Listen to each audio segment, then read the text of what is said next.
al senador federal de Morena por la Ciudad de México, César Cravioto, a quien le agradezco mucho que llegue a esta cita con la audiencia de Sin Censura. Senador, ¿cómo estás? Muy buenas noches.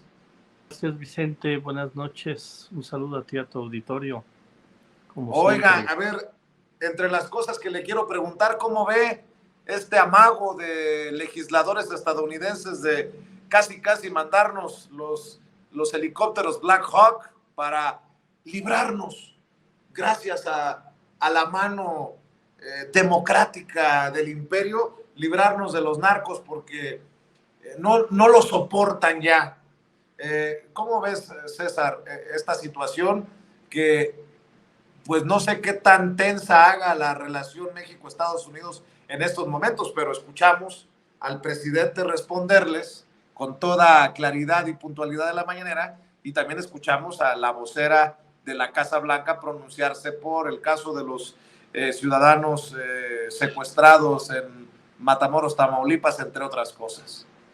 Bueno, es una intromisión verdaderamente grosera que no debemos de permitir, que no debemos de pasar por alto, dejar en claro que los asuntos al interior del país los resuelven los mexicanos, las y los mexicanos, y que de ninguna manera vamos a regresar a los tiempos del comes y te vas. De ninguna manera vamos a regresar a los tiempos de que el gobierno de los Estados Unidos o el Congreso de los Estados Unidos va a dictar las políticas al interior de México, que es un país soberano y que es un país independiente, que lleva más de 200 años independiente, y que le midan, porque de ninguna manera lo vamos a tolerar.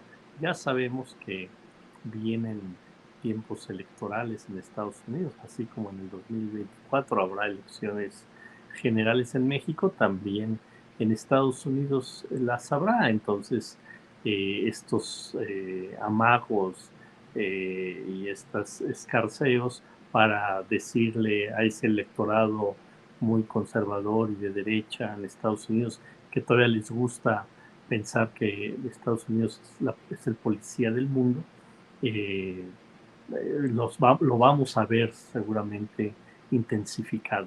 Pero la respuesta del presidente López Obrador, del gobierno mexicano, del Estado mexicano, de los poderes en México, debe ser muy claro y muy contundente, de que no aceptamos intromisiones de ningún país, de ningún gobierno, ni de ningún congreso extranjero. Y estoy de acuerdo con usted, senador, suscribo. Como me imagino que vas a dejar la víbora chillando al referirte a estos esfuerzos de boicot, porque no se le puede llamar de otra manera, contra el Plan B, que se aprobó en el Poder Legislativo con la mayoría de Morena, este Plan B de reforma electoral, que ahora buscan los del INE y los de la oposición, los del INE sumados a la oposición, que se tumbe en la Suprema Corte de Justicia de la Nación. ¿Cuál es tu postura, tu posicionamiento, senador, ante esto? Bueno, yo he declarado que el Plan B es un ordenamiento legislativo que está firme, que lo único que puede revisar la Suprema Corte artículo por artículo es que si se contraviene algún artículo con la Constitución, y que si eso ocurre, pues dirá tal vez. Yo digo que no debería decir que ningún artículo se contrapone con la Constitución, pero si fuera el caso, pues tendrá que decir el artículo número tal, porque reformamos más de 400 artículos. Este artículo en particular se baja porque ese artículo contraviene la Constitución. Este otro artículo se baja, pero yo diría que el 99.9% del Plan B debe de quedar absolutamente firme.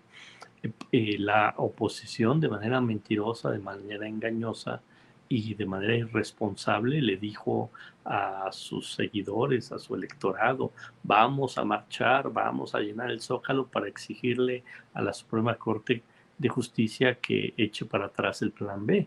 no les dijo que la Suprema Corte de Justicia no tiene atribuciones para revisar si les gusta o no el plan B. Lo único que tiene atribuciones es para revisar si algún artículo contraviene la Constitución. Entonces los están engañando. Sería un escándalo nacional que todo el plan B lo echaran para atrás, aduciendo inconsistencias en el procedimiento, porque además eso en muchas resoluciones de la Constitución, por ejemplo, a mí me tocó ser diputado en la Ciudad de México cuando se juntó el PRI, el PAN, el PRD en la ciudad e hicieron muchas barbaridades en los procedimientos legislativos de la Ciudad de México para aislar al primer grupo parlamentario en la historia de Morena en la ciudad. Y nosotros cuando acudimos a la Suprema Corte, sus resoluciones, qué bueno que me recuerdas porque las voy a presentar si me invitas en estos días o la próxima semana otra vez a tu programa, presento la resolución de la Suprema Corte que dice las resoluciones del Pleno del Poder Legislativo de la Ciudad de México son incontrovertibles.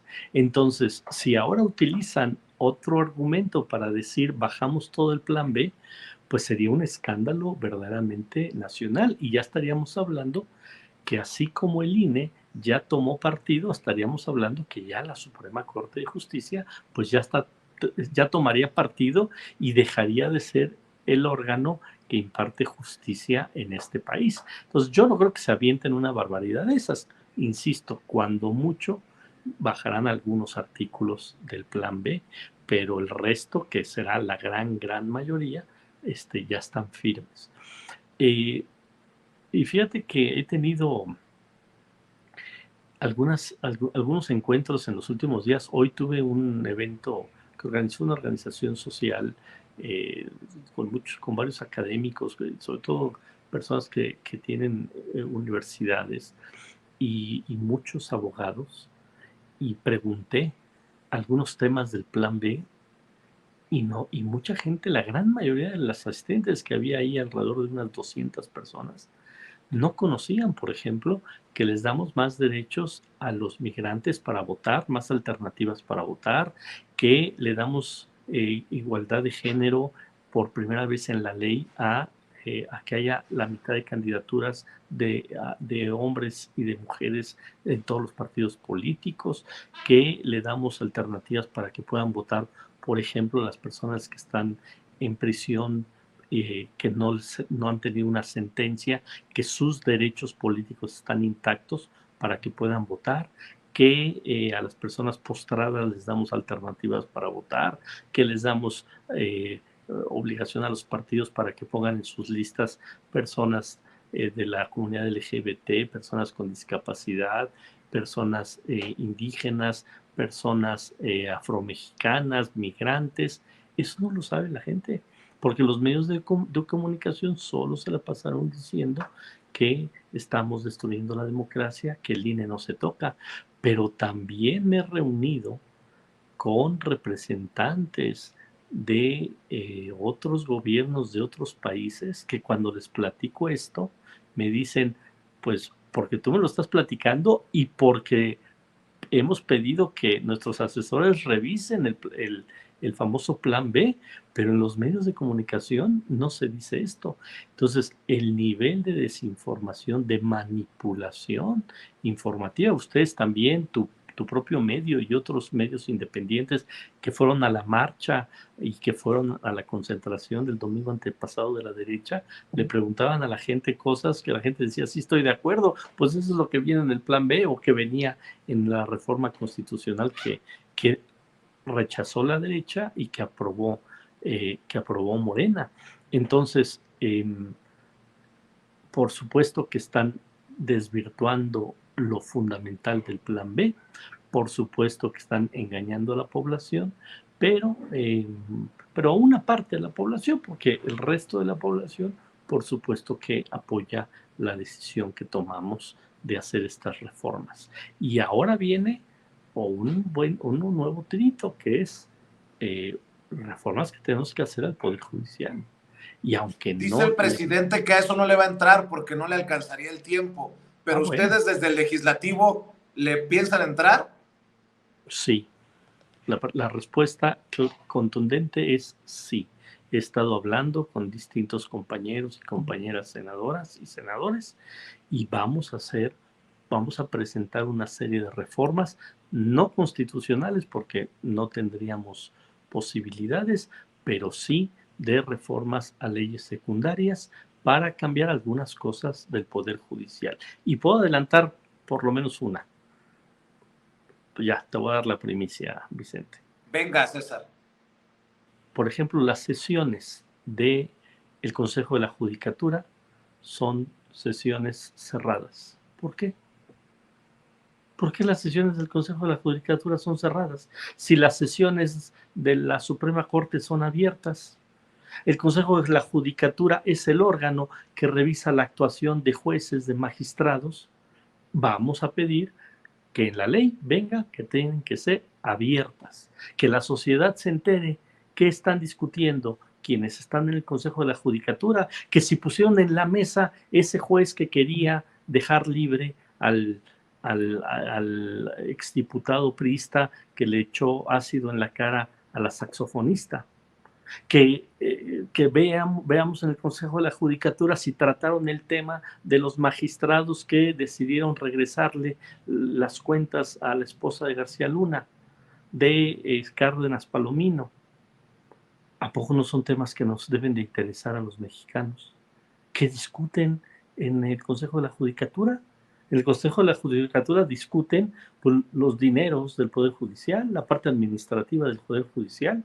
¿Por qué el Poder Judicial es tan oscuro en el manejo de sus decisiones internas? Entonces, por ejemplo, esa es una. ¿A poco no vale la pena que las sesiones del Consejo de la Judicatura sean abiertas? Y entonces la sociedad nos estaríamos dando cuenta que integrantes del Consejo de la Judicatura están premiando a un juez que libera a un narcotraficante, que libera a un violador, que libera cuentas que son producto de corrupción del crimen organizado. Entonces, son varias las reformas que queremos hacer. Estamos estudiándolas para que no haya ningún problema de que digan, no, esto es anticonstitucional. Yo no sé si nos van a dar los votos, porque luego no está tan fácil, pero de que nos vamos a echar para adelante y vamos a hacer un planteamiento muy bien planteado, con bases, y vamos a decir esto, sí hay posibilidades de hacer cambios a leyes secundarias desde el poder legislativo, sí. ¿Por qué no nos metemos a cambiar la Constitución sobre temas del Poder Judicial? Pues simplemente porque no nos dan los números en votos, pero en votos sí nos deberían de dar los números para sacar leyes secundarias. Entonces, sí lo vamos a hacer. Un grupo de senadoras y senadores ya estamos trabajando en ello y esperamos que a la brevedad demos a conocer a la opinión pública una serie de reformas, porque mira, esta lógica de que las instituciones no se tocan, verdaderamente es lo más absurdo que he escuchado. Sí, yo hoy les decía, porque era un evento para darle reconocimientos a mujeres que han tenido desempeños relevantes en distintos ámbitos de la vida pública del país. Y les decía a las mujeres, pues si las instituciones no se hubieran tocado en los años 40, pues no hubieran podido votar las mujeres. Si las instituciones no se hubieran tocado algunas leyes, las mujeres no podrían tener títulos de propiedad, porque antes los títulos de propiedad eran de los esposos, no de las mujeres. Y así nos podemos ir, si las mujeres, si no se modificaran las leyes y las instituciones, pues las mujeres no podían entrar a bares, etcétera, porque antes solo podían entrar hombres. O sea, les ponía ejemplos a las mujeres de la importancia que las instituciones se transformen, pues para que evolucione la sociedad. Entonces, decir, una institución no se toca, es lo más absurdo que puede haber para la evolución de una sociedad, para la evolución del género humano, porque lo que ha logrado el género humano de avanzar es porque ha tocado instituciones, porque ha avanzado en la forma en que se organiza. Si no, estaríamos pues como en la Edad Media, ¿no? Pues aquí aquí el sol, digo, la Tierra es el centro del universo y de ahí quien diga lo contrario, pues se va a la hoguera. Eso es verdaderamente un contrasentido hacia la evolución de una sociedad. Entonces, ya se echaron el rollo de que el INE no se toca. Ya lograron ahí generar su ronchita y poder llenar el zócalo. No, tampoco es que hayan ganado la batalla como posicionamiento, porque la mayoría de la gente de México sí quiere que se toque el INE y los privilegios de los consejeros del INE y todo lo que ya hemos hablado. Pero ahora vamos a entrarle a otra institución tan importante como el Poder Judicial y otra vez ellos van a empezar a decir el INE no se toca, digo, el Poder Judicial no se toca. Y bueno, pues nosotros vamos a decir, por supuesto que se toca, porque se tienen que tocar todas las instituciones de este país para tener una mejor sociedad. Para la reforma judicial ya toca, don César Cravioto, y le agradezco mucho al senador César Cravioto que llega sin censura. Recuerde que puede seguir en Twitter a César Cravioto en @Cravioto César, primero su apellido, después su nombre, @Cravioto César en Twitter para que siga lo que publica precisamente el senador. Te mando un abrazo, César, y estamos al pendiente sobre este tema y nos vemos ya sea en el Senado o en nuestros estudios, como lo permitan las agendas. Por lo pronto te mando un abrazo, senador. Gracias a ti y otra vez gracias a todo tu auditorio y al extraordinario esfuerzo que hacen por informar a la gente y a la sociedad, y cada vez van ganando más rating porque la gente cada vez está más despierta. Un fuerte abrazo, Vicente. Gracias, César Cravioto, senador federal de Morena por la Ciudad de México, hablando con nosotros sin censura.